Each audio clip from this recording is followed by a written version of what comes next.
Hey, everybody, welcome to another episode of Purple Insider. Matthew Collar here, and joining me from PFF and one of my favorite podcasts, the PFF NFL podcast with Sam Monson and, of course, Steve Palazzolo. We've got the shorter half, Sam Monson. What's going on? How are you, Sam? What's up? How's it going?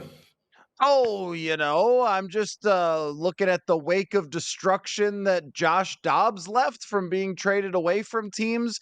Just before we fired this up, the news came in that Deshaun Watson is going to be out for the year, and if only they had a Dobbs, then maybe they'd be going to the playoffs. Instead, they're going to have to rely on PJ Walker. I don't know about that. Give me what you've been thinking as you've been watching Josh Dobbs these last 2 weeks. I don't know if everybody knows this from your past that you have grew up as a Vikings fan, so you saw plenty of backup quarterbacks come into games and seasons and lead teams into NFC championships and so forth. How you feeling about Josh Dobbs mania, Sam? Yeah, I mean, the Josh Dobbs story this year has been crazy. Like, nobody expected anything from him really this season. He's the guy. I mean, it didn't even make a ton of sense when they traded for him, the Cardinals, that is, when they traded for him at the start of the season. It's like, I mean, is there much point in doing that versus just starting rookie Clayton Tune all season long and seeing what he brings to the table? And then Dobbs had that team competitive in every single game. Like, he had them fighting. He had them, even games where they got away from them late. Like the 49ers scored early. And this is when the 49ers are blowing out teams. And you're like, oh, Arizona's done. And then Dobbs battles them back, gets them, close in that game. And then eventually the 49ers ease away. But like, he had them battling every single game, obviously upset Dallas. And then when he gets traded to Minnesota, you're like, okay, obviously Josh Dobbs, Kirk Cousins is a massive difference from a passing quarterback standpoint. He's nowhere near the quarterback Cousins is. On the other hand, he brings scrambling ability and a quarterback rushing threat to the table that simply doesn't exist with Kirk Cousins as the quarterback, right? Which means new plays are now on the table that don't exist when Kirk Cousins is the quarterback. And we saw some of those last week, now that he actually has a chance to look at the playbook. There are plays in there that clearly are not in the playbook when Cousins is there, like things that are only available when Josh Dobbs is the quarterback. And that rushing threat, that scrambling ability is changing games. And the Vikings are a good enough offense that, they're in these games to begin with. And then Dobbs can win them with a couple of those big plays. Whereas in Arizona, those big plays were the only thing keeping them in games in the first place.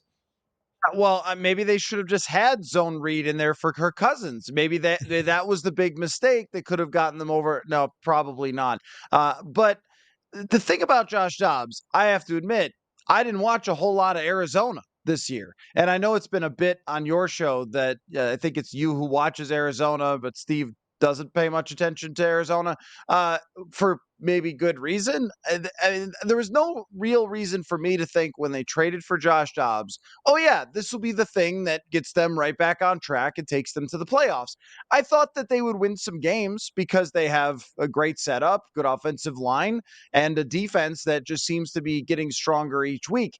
But looking at the playoff odds today, I mean, this is partly because of the NFC, but it's like 85% chance to make the playoffs after these last couple of weeks with Josh Dobbs. So I guess my question is, does it keep rolling? Like, is there a reason to believe that this last 2 weeks has sort of been just an aberration and the guy has kind of just blacked out and had this incredible couple of games? We've seen this happen before in the NFL.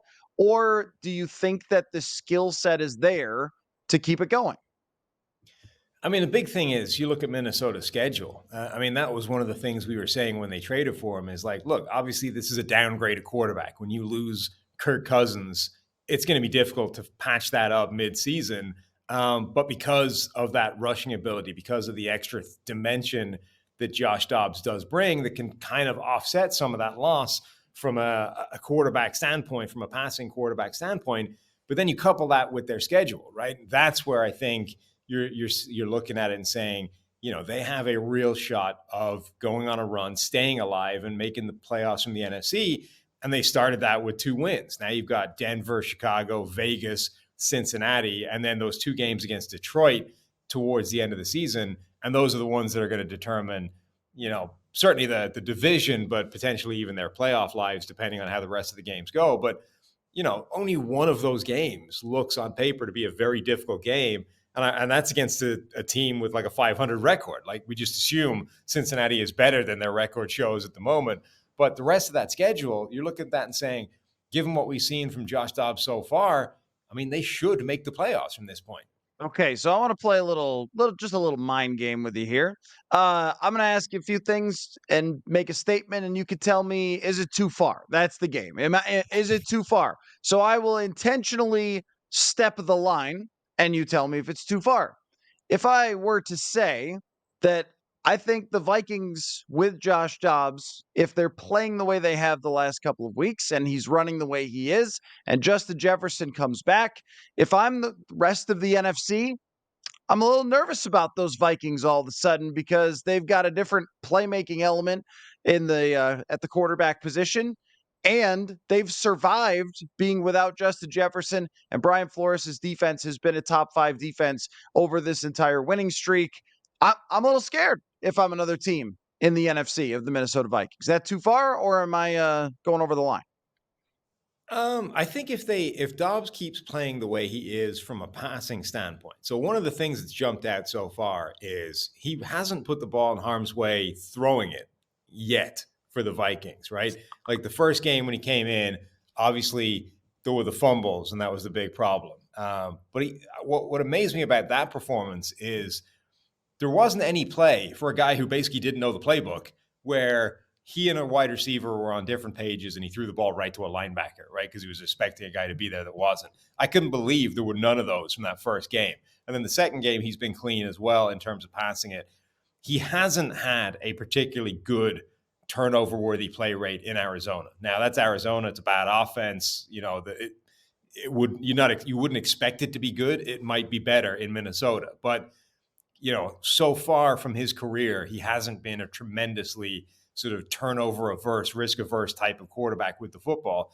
If that stays good in Minnesota, then I think this team is really dangerous. If Dobbs goes back to being likely to throw you a ball or two over the course of the game, that changes things a bit. But the other thing is, like, defenses hate unpredictability from an offense, right? And there's nothing more unpredictable than a guy flying by the seat of his pants, like scrambling, just relying on raw athleticism and determination. And, some of the scrambles he's had, it's like he should be done several times in this play and somehow isn't and keeps going. Defenses hate that. Even though Kirk Cousins is better, there's a degree of comfort to knowing how he's going to beat you and just being able to focus on that. So whether or not it's actually a greater chance they win a game with him, I don't know. But I do think there will be defenses that are a lot less comfortable going up against a guy like Dobbs. And the fact that mixed into this run, because of course there have been some fairly, easy opponents on the way, is a win against the San Francisco 49ers. I know that it was with Kirk Cousins, but that is the kind of test game for, can Brian Flores' defense actually play against a good offense? And they survived against San Francisco, turned the ball over a couple times on defense in a good way. And then against the New Orleans Saints, who are not a good offense, but they're also not a horrendous offense. And they have playmakers. And before Derek Carr left that game with an injury, looked like he didn't know what he was looking at. And they get to the ball and they make tackles and they stuff the run, which they've done extremely well since that disaster in Philadelphia early in the year. Would I be going too far to say that Brian Flores has more or less locked himself up a head coaching job for next year, and this is the best assistant coach job that's been done all season to take a defense that we thought might be 32nd and have them playing like this? Folks, we are going all in on Prize Picks this football season. Every week we are playing and testing out our skills here on Purple Insider to see if we can predict what numbers players will put up every Sunday. If you haven't heard of it, trust me, you're going to want to check it out.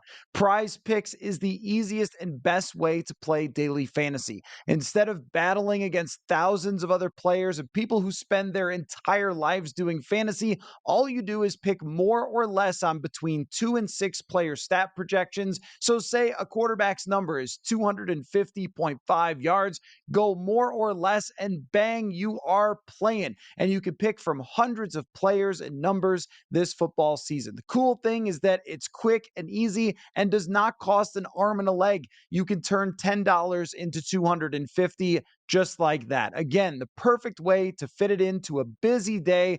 Click, click, and you're playing. This isn't just something that I like. You're going to hear us doing every single week prize picks on the show on Purple Insider. So go to prizepicks.com/purple and use the code PURPLE for a first deposit match up to $100. That's prizepicks.com/purple with the code PURPLE. Daily fantasy sports made easy.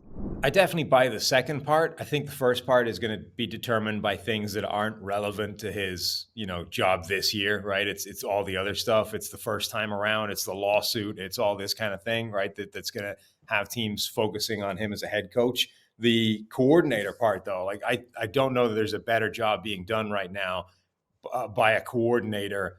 There's other candidates, obviously, but Brian Flores, what he's doing to that defense, I think is phenomenal because the talent still isn't good, right? It's not like he's discovered a whole bunch of guys. You're like, this group was way better than we thought it was. Like this is schematic what he's doing. And what you said in terms of didn't know what he was looking at, like that's the secret. I mean, the solution to the 49ers was that offense dominates people by knowing what the rules are on defense and forcing you into doing something that's wrong, right? And basically taking advantage of your defensive rules and moving defenders away so that in behind them or in front of them or into that space that they've left, there's a wide open receiver. And there's no offense in the NFL better at doing that. And Kyle Shanahan, I don't think there's any coach better at doing that than he is. They ran into that Vikings defense, and there's 3 safeties on the field, and you don't know what the hell the rules are. They're appearing in places that they're not supposed to be. So you have Brock Purdy throwing these passes, and it's like, how did he not see that safety? He did. He just didn't think he was going to be there. He thought the rule was something different, and the safety ends up being right where he's throwing the ball. That's the magic of this defense right now, is that nobody knows what the rules are. And they're changing week to week. Like they're mixing up the personnel they're using. They're not using the same static thing for every single team so that you can learn the rules over the course of the season. And that is just causing everybody problems because it might be the most difficult defense in the NFL to read for an opposing offense. I mean, this is a great point because there's from week to week completely different game plans, which kind of takes you back to the Belichick peak. And Belichick probably Right. still does it, but Mac Jones is so bad it doesn't matter. But I mean, when Belichick is at his absolute best, you go into the game against the Patriots not knowing how they're going to play.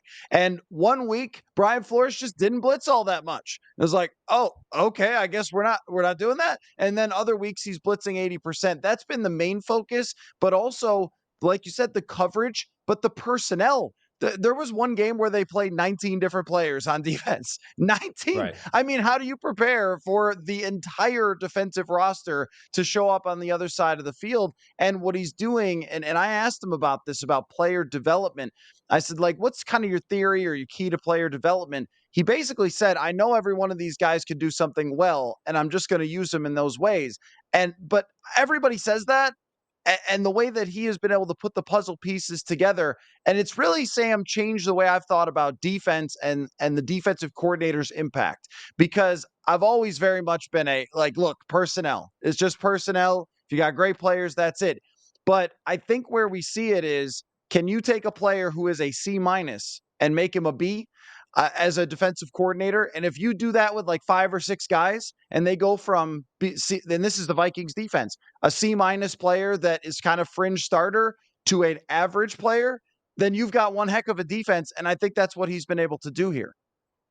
Yeah, I mean, I think this is showing the power that scheme still has in today's NFL. Like, obviously, personnel is huge. Personnel is always going to be the most important thing to whether or not you're going to win games or not on both sides of the ball. But and in this year more than any other, when defense is sort of fighting back, I think you're seeing just how powerful a good defensive scheme can be on what still looks like a pretty average group of personnel top to bottom. Like this group, if they were just running another random defense out there, you would expect them to be closer to last year's defense than they are this year's defense. The fact that he's able to do that and do it against good offenses is really impressive. I mean, genuinely, he should be, I would say, the front runner, but certainly one of the front runners for, assistant coach of the year. Is there an assistant coach of the year award? Is that I think there is. I think there is one. okay? Well, if there is, then he's the I should nomination at this probably point. know that as somebody with an AP vote. I don't. Oh, okay. Well, you're a voter, so I don't know. Am I going too far to say that this today is the closest the Minnesota Vikings have been to a Super Bowl since they walked off the field against Philadelphia in a 38-7 loss in 2017? Am I going too far to say that? Um, I mean, the only other rival would be last year, right? So it's like, is this team actually better than they were a year ago when their record looked an awful lot healthier and everybody thought they were better than they were? No, I think if Cousins was the quarterback, you could make that case. I think without Cousins and Dobbs, as exciting as he is, and as he introduces that element of variance that isn't there otherwise, I still think he's worse. I think the offense is worse with him in there versus Cousins, certainly over the long haul and against better teams. Like when you run into I don't know if, even though he ran them close relatively for a while in Arizona and it's better, I don't know that they're winning that game against San Francisco with Dobbs at quarterback. Okay, let me put it from a global perspective. Like, yes, Kirk Cousins had them rolling. They were also like 500 still at that point. And I know not all his fault. I know. But I don't know that you can win the Super Bowl or compete for the Super Bowl with Cousins. If you were to ask me what was going to happen for this season, I would have told you they'd win a few of these games. We'd get all excited, and then they would run into the harder teams later. They lose those games, and that maybe they lose the Saints game because they have a good defense and a good defensive line, and he's not running away. And then they'd get to the first round of the playoffs. They'd travel to somebody else's house, and they would come home with their season over. And I'm not saying that Dobbs won't do that, because that's probably what ends up happening here is we all talk about a magical season and then they lose in the playoffs. So we go like, oh, that was fun. I mean, though, the bigger picture, because the way that it has gone for Josh Dobbs has sort of showed them something new of you can survive and thrive without Kirk Cousins, and also mobility matters. And hey, there's a draft with a bunch of potential first round quarterbacks. And then we know the whole thing about the cheat code, but also the young players emerging on this roster, Jordan Addison becoming a star, the way that the offensive line has come together. And for the first time, we're not talking about the guards. It's amazing.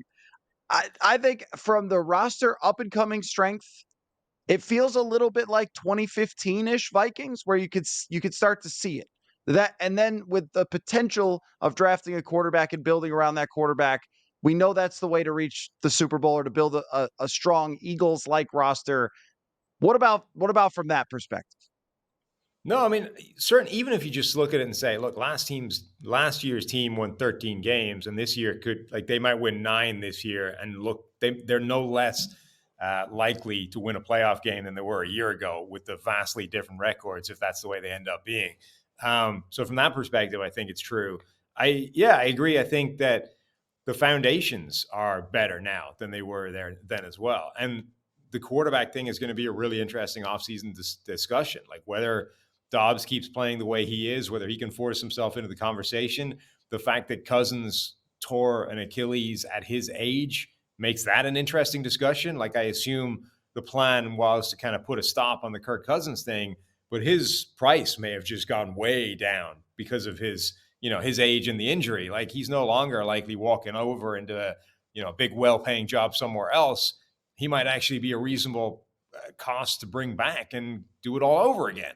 And then you have the draft and what that could be. And, a month or so ago, that was like, wow, the Vikings are finally going to have a top 5 draft pick and have a shot at a quarterback that they never get. Now it's like, no, they're making the playoffs instead. Forget about that. So it's going to be a wild offseason for Minnesota without the the most important position in the game, solidified and sorted. But you're right. There's a lot of other pieces that are in a better situation than they've been for a long time. So the Cousins decision, see, that's interesting because I look at it a little bit differently in the way that the rest of the NFL's quarterback play this year has been horrible. And there's so many teams that you could make an argument for, even coming off an Achilles, that Cousins has this really good, as you say, track record of having like a great health, right? And you could talk yourself into, if you're the Pittsburgh Steelers, we won all these games with Kenny Pickett, but if we just get a Kirk, which we've heard before, if we just get a Right. Kirk, how many teams are Atlanta if we just get a Kirk? I think that desperation is a hell of a drug when it comes to the quarterback situation. And there will be other teams who say, all right, we know he's going to be a risk, but here's $42 million.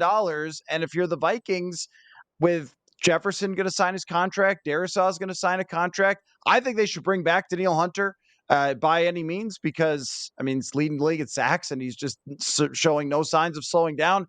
Use the money to buy other things. I think this is it. Like I think that this is it for Kirk Cousins, and not that they won't consider it, but that the price is just not going to be where they would go back to it. Yeah, I guess it just depends what the offers look like. I agree. There'll be plenty of teams interested in Kirk Cousins, but before the injury, he could have been looking at repeating the Viking contract over with somebody new, 3-year, fully guaranteed, maximum kind of money. Let's go. Now, I don't know how many teams are going to want to give him that length and that guarantee of a guy of his age coming off an Achilles, right? So the best offer may end up being for him, all right, maybe it's less money. On the other hand, it's Minnesota where we're settled, where, everything's good, right? Rather than let's risk going somewhere completely new for a bit more money, but not the money I thought I was going to get before I got injured. So I don't know. Like maybe nobody will care and the offer will still be exactly the same as we thought it was going to be, a month or so ago before he got hurt. But maybe it fundamentally changes the whole dynamic. And if the cost changes significantly, it's a different mathematical equation for Minnesota. It's a different cost benefit analysis because the cost is changing. So I just think, that's something we're not going to know about until the offseason. But it'll be interesting to see if it does dramatically change what the outlook is for him. Yeah, I'm not going to go with the going too far bit for the entire show, so I'm just going to pivot away from that. But you did a great job. Kwesi Adofo-Mensah. When he gets hired, I know everyone at PFF is excited because this is the analytics GM. And to just give a little bit more pub of my book, because I haven't mentioned it at all throughout, and you are in it actually, of your story of how you arrived at PFF and helped build PFF is in the book as well. Football is a numbers game. Go to Amazon, get it there. But I talked to Kwesi Adofo-Mensah for the book, and he talked about how he used PFF, especially college data, to set himself apart in San Francisco's front office. And this is just such an interesting and unique story. And anytime you have that, somebody who's not like, I was a football scout, and now I'm going to build the football team. Like anytime it's not that guy, that person is under the microscope, I think, more for Kwesi. And then he talks a little different at the podium than most former scouts who become GMs. He lays it out for you. I think maybe more than they want him to sometimes. And he said competitive rebuild. And I think everybody went like, now what in the world are you talking about? Because usually in the sports today, it's you're tanking or you're, trying to chase the Super Bowl and you're going all Rams, like where they traded for Von Miller and Odell Beckham and all that. Full Rams is what he said in an interview. And I think there's reason for a skepticism of that. Can this really work? Shouldn't you really just tear it apart, rip it apart, send everybody out of here? And yet, here we are, the second year in playoff position with a team and a coaching staff and an organization strong enough to be in that spot, even after losing their quarterback.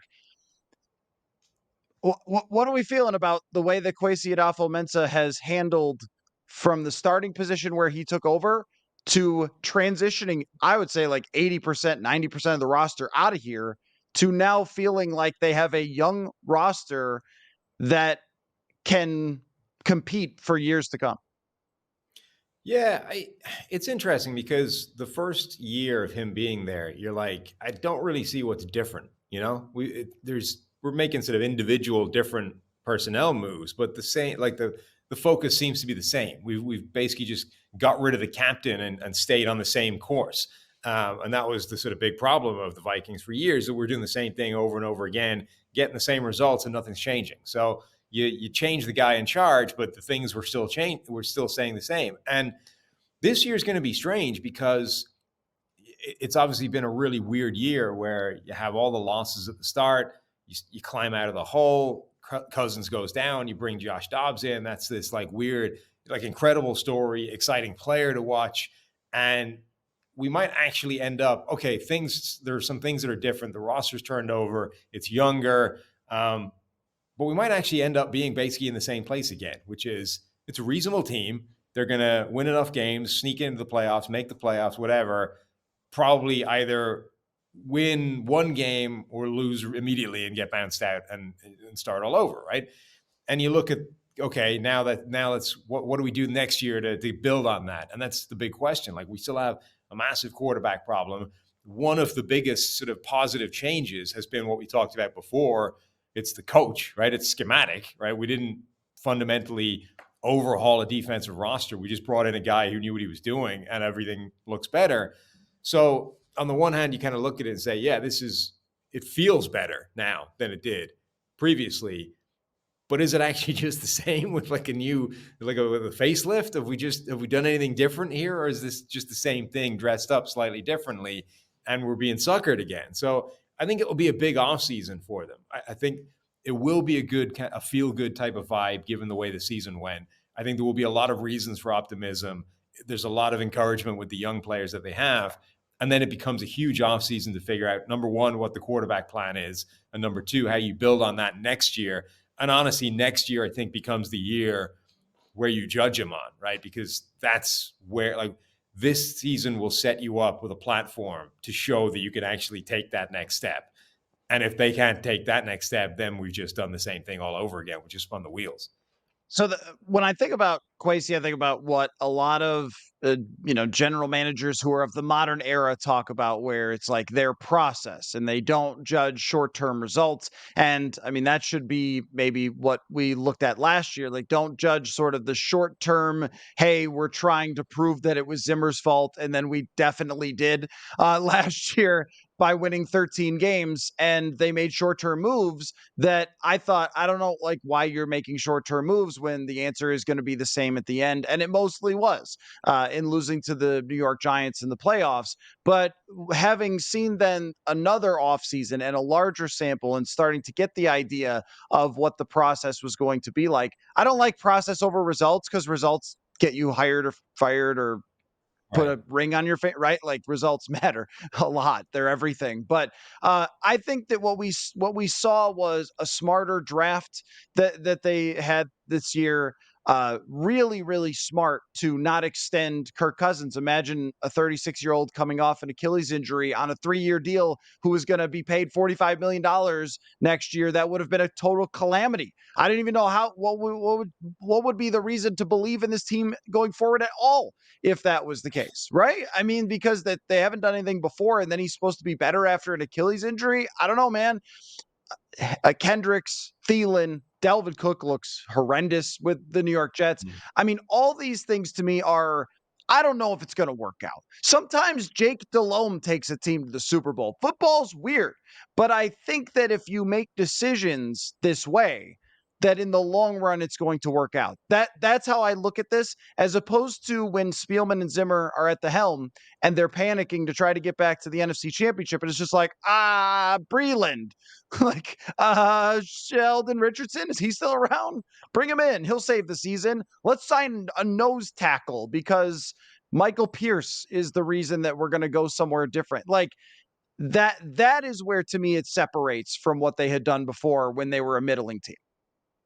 Yeah, I think process versus results is a really interesting thing in all of sports. I think it's the most difficult thing that everybody is trying to master. And I think in football, it's the hardest to do because the sample size is just so much smaller, right? Like, I don't know how many stupid games do they play in baseball, like 1 million over the course of a season. It's really easy to see if the process is working because you have such a huge sample size that you can just figure it out immediately, right? It's simple numbers will tell you. Basketball, a ton of games over a season. Even soccer, like the Premier League, 38 games over a season. You can see pretty easily whether or not the process is working over any extended period of time. Football, you have 17 games, and you're almost never starting the same people every single game because half of them are hurt every week. And you know that in any given game, some random ass thing can happen, like the Arizona Cardinals go and beat Dallas for no good reason at all, other than it happens every week in the NFL. It makes no sense. So when you're trying to judge process versus results, you're like, particularly when you get down to the sharp end, right? You get into the playoffs. If you consistently fail in the championship game or in the divisional round, does that mean your process is flawed, or you just ran into like 3 consecutive games where weird stuff happened and they all bounce in the same direction?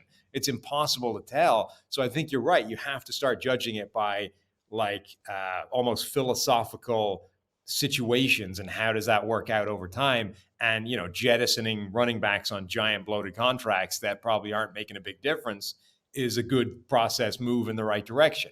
And theoretically, if we stack enough of these on top of each other, that will move us in the right direction. And then you just have to hope that the fluky things, the random bounce of a ball and individual games go in your direction. And then the other thing that I think helps that is getting 2 really smart coaches, right? If the offense and the defensive side of the ball are being manned by guys that are obviously elevating their side, that can only help.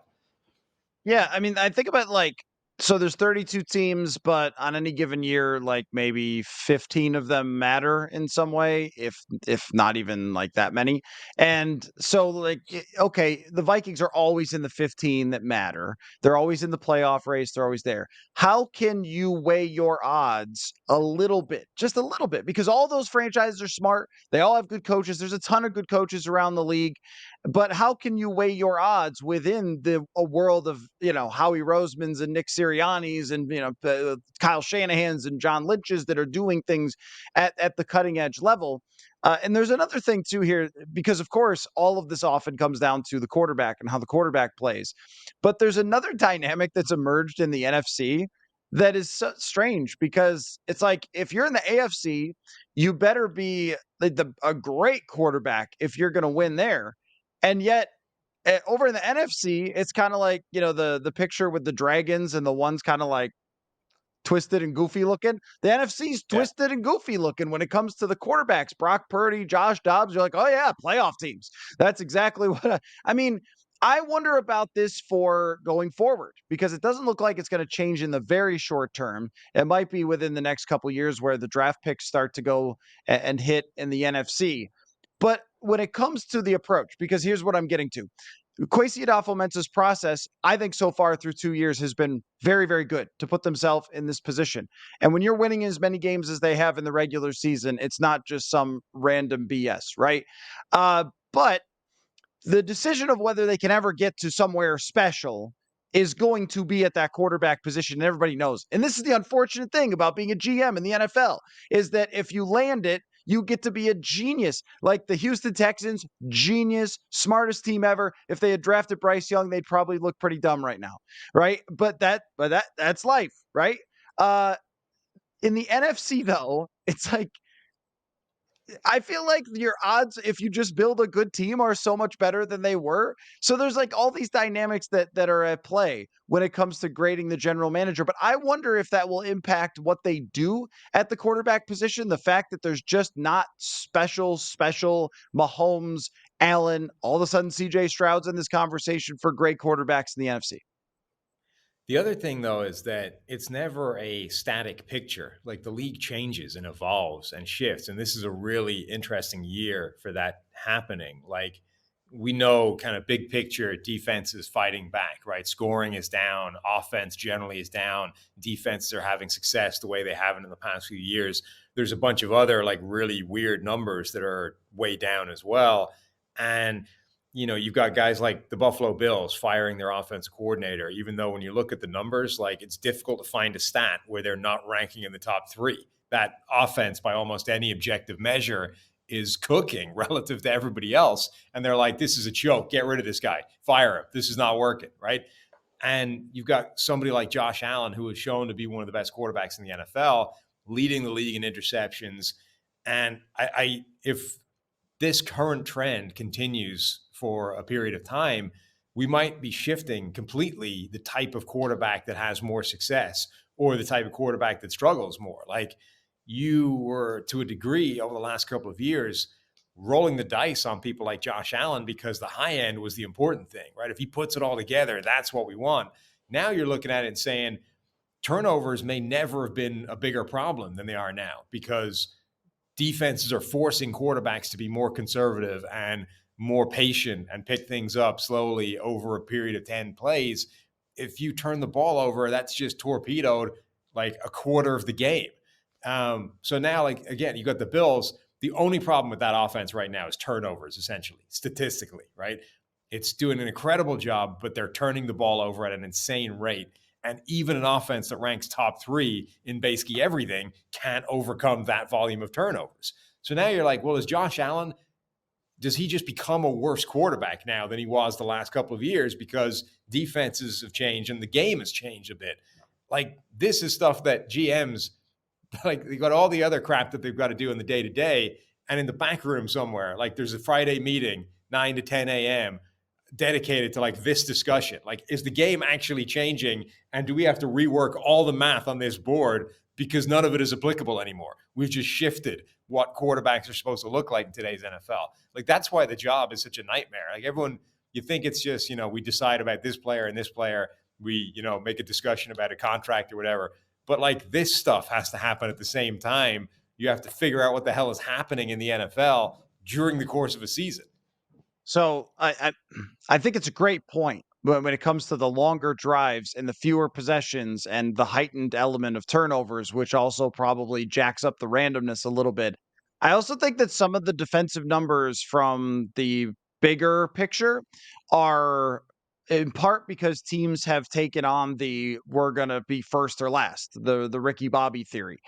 And if you're Right, 10 rookie quarterbacks have started. That's, I mean, when you're looking at like, hey, why is offense down? That's relevant. if we were just ranking the human beings, how good they are at quarterback for all NFL players on rosters, there's like 5 or 6 backup quarterbacks who are veterans who are clearly better than people who are starting. And the teams have just sort of said, oh, well, like we're going to, move on from Josh Dobbs and play Clayton Tune for a game and see what we've got. And oh, no, we lost. I think that look at Chicago.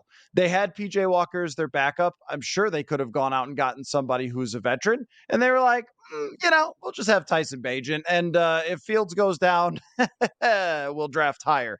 And look, I'm all for that. We know that's a smart strategy. If you're not going to win, then that's the way to go. But I think that's been somewhat at the cause of it because teams are not trying to find an Andy Dalton to start to get them to 6 wins anymore. It's like, if we're going to be bad, we're going to be real bad.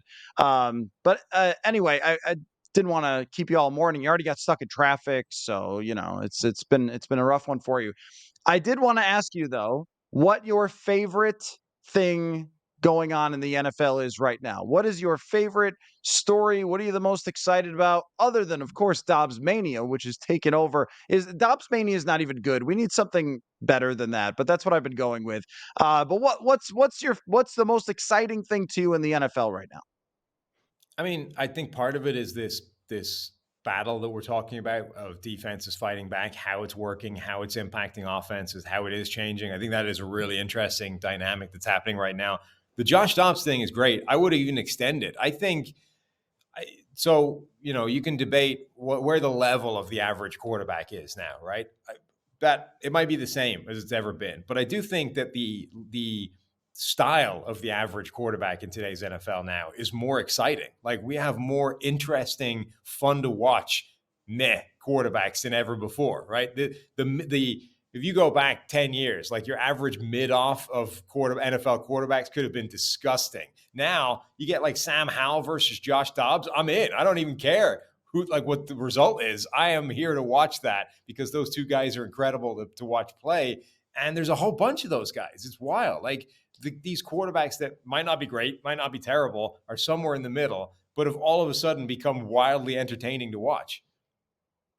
Yeah, I agree. It's it kind of is taking me back a little bit to the early 2000s when we had and late 90s where we had a lot of quarterbacks just sort of emerge with great teams, and we went, "Oh, okay, the guy was doing groceries and now is winning the MVP. Great, awesome."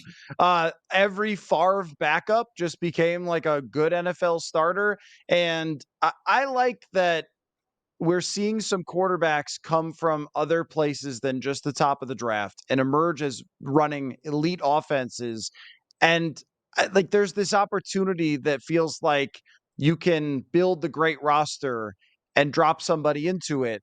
And it's more than just, oh, well, they have Peyton Manning, so there's no other answer. And there's so many good quarterbacks in the AFC that nobody has the Tom Brady, even Mahomes this year. I mean, like long term or what we've seen before. Of course, Mahomes was completely dominant, but this year, there's a lot of people who are playing great at quarterback that you can make a case for. And I think that's added a new dynamic that I don't know who's coming out of the AFC. I don't know if Mahomes all of a sudden flips that switch in the second half of the season and goes full MVP mode, and then we're laughing at ever questioning the Chiefs, or if they continue to kind of be more up and down than we've expected in the past. And then it's, can anybody catch Philadelphia? I think in the NFC is really the discussion as well. So, an exciting time to be watching football. Who would have thought? Probably us. Probably us. Your podcast, PFF NFL podcast, and people already know it, but it is my Monday morning or Monday evening jog music because you guys go through all of Sunday's games and break down each game. So obviously, I can only cover the one that I'm covering and then catch so much. So you guys keep me caught up on everything, you and Steve Palazzolo. So you know that I'm a huge fan of the show. So thank you for taking the time. I really appreciate it. And if people have not listened to your show, then, well, what are you doing? So you should do that. So thanks, Sam. Great to talk to you Anytime. again, man. You too. Thanks for having me back.